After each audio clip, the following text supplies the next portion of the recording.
Welcome back to NG con academy. और हमारा जो नेक्स्ट टॉपिक है वो है मोमेंटम से रिलेटेड। मोमेंटम को किताब कुछ इस तरह से लिखती है कि product of mass and velocity, और एंट्री टेस्ट की टर्म्स में हम इसको कुछ इस तरह से लिखते हैं कि quantity of motion in a body. और ये जो सेकंड स्टेटमेंट है स्टूडेंट्स, ये काफ़ी बार आ भी चुकी है कि momentum dash quantity of motion in a body is called as, तो उसमें आप लोगों के पास ऑप्शन में जो होगा वो मोमेंटम करेक्ट ऑप्शन होगा।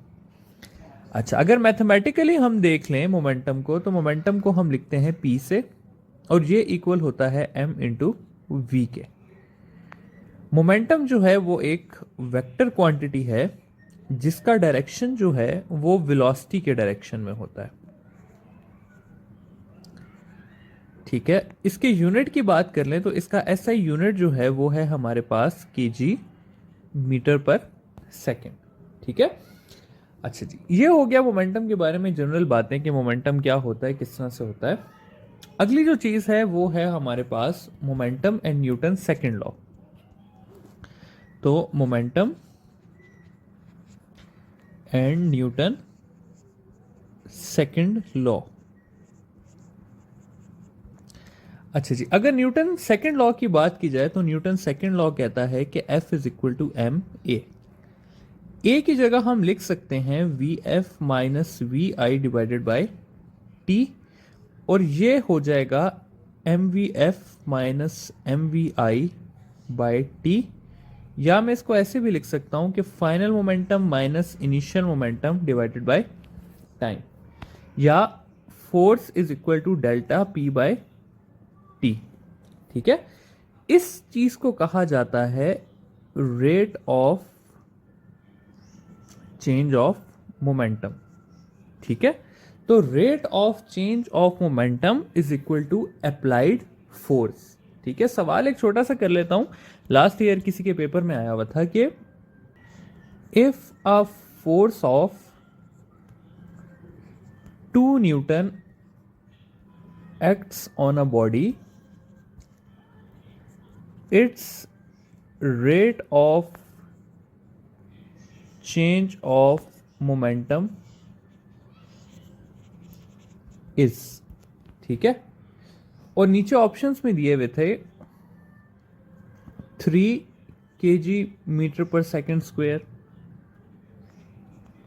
4 kg मीटर पर सेकेंड स्क्वायर, 2 kg मीटर पर सेकेंड स्क्वायर, या इनसफिशिएंट इंफॉर्मेशन।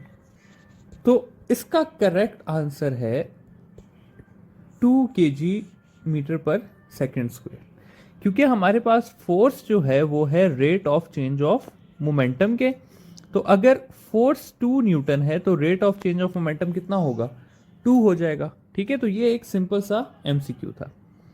अच्छा, इसी चीज को आगे लेके चलें तो इसमें हमारे पास एक और कॉन्सेप्ट आ जाता है जो कि है इंपल्स का।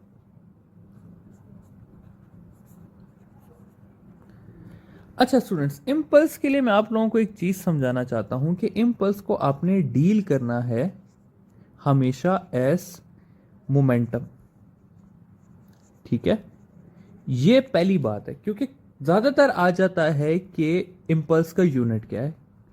तो इंपल्स का यूनिट क्या है, केजी मीटर पर सेकेंड, जो कि किसका यूनिट है, मोमेंटम का यूनिट है। अच्छा जी, इंपल्स की कभी कभार मास और वेलोसिटी दी होती है, तो इंपल्स जो है आपके पास वो इक्वल होगी मास इनटू वेलोसिटी के भी। तो गर्स मतलब कहने का क्या है कि इंपल्स को कोशिश करें कि एज अ मोमेंटम के तौर पे डील करें। अच्छा, इंपल्स है क्या, कहा यह जाता है कि when a very large force acts on a in a very small interval of time। ठीक है, ये क्या है, अभी हमने पढ़ा था थोड़ी देर पहले कि F जो है वो इक्वल है delta P by delta T के, या इसको ऐसे भी लिखा जा सकता है कि डेल्टा P जो है वो इक्वल है F इंटू टी के। जब स्टूडेंट्स हमारे पास ये फोर्स काफ़ी ज़्यादा हो जाए और ये टाइम काफ़ी कम हो जाए तो यही इक्वेशन चेंज होके हमारे पास इम्पल्स बन जाती है कि impulse is equal to F into T. ठीक है, तो इम्पल्स बेसिकली क्या है, चेंज इन मोमेंटम ही है, लेकिन कब, कि जब फोर्स काफ़ी ज़्यादा हो और टाइम पीरियड क्या हो, काफ़ी कम हो। फॉर एग्जाम्पल, छोटी सी एग्जांपल ले लेते हैं कि एक वॉल है, उसके ऊपर अगर मैं बॉल स्ट्राइक करूं तो बॉल जाके इस पे लगेगी और वापस आएगी। इस बॉल और इस दीवार का कांटेक्ट टाइम कितना होगा, पॉइंट्स में होगा, और फोर्स जो है वो इसकी हंड्रेड्स में होगी। तो इस वक्त जो चेंज इन मोमेंटम होगा वो हमारे पास कहलाएगा इम्पल्स।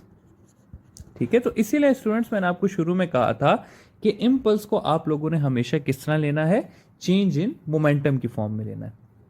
अच्छा, अब इम्पल्स से रिलेटेड सवाल कर लेते हैं कि दो केसेस हैं हमारे पास। एक केस में जो है वो बंदा किक कर रहा है एक फुटबॉल को, ठीक है, और दूसरे केस में जो है बंदा वो हिट कर रहा है एक स्टोन को। ठीक है, तो किस केस में जो है वो इम्पल्स ज्यादा होगी। देखिए स्टूडेंट्स, अगर ये फोर्स इक्वल है, मतलब कि बंदा 10 न्यूटन से हिट कर रहा है आप फुटबॉल को और 10 ही न्यूटन से हिट कर रहा है स्टोन को, तो किस में इम्पल्स जो है वो ज्यादा होगी। इम्पल्स के लिए हमने कहा है कि फोर्स जो है वो ज़्यादा होनी चाहिए और टाइम पीरियड क्या है वो कम होना चाहिए, तब हम कहते हैं कि इम्पल्स क्या है, ज़्यादा है। अब फोर्स तो इक्वल हो गई, तो टाइम पीरियड के ऊपर बात आ गई। अब अगर स्टूडेंट्स हम देखें कि फुटबॉल, तो फुटबॉल को जब वो हिट करेगा तो फुटबॉल इस तरह से अपनी शेप चेंज करेगी और टाइम पीरियड हमारे पास ज़्यादा होगा। जबकि अगर मैं स्टोन की बात करूं तो स्टोन में किसी किस्म का चेंज नहीं आएगा। इस वजह से हम कहते हैं कि इस सेकंड वाले केस में जो है वो टाइम पीरियड शॉर्ट है और इसलिए सेकंड वाले केस में इम्पल्स का जो अफेक्ट है वो ज़्यादा है। ठीक है, अच्छा जी, ये हो गई अब हमारी इम्पल्स की बात। नेक्स्ट लेक्चर में जाएंगे और मेन जो एक मोमेंटम और काइनेटिक एनर्जी का रिलेशन है उसे स्टडी करेंगे।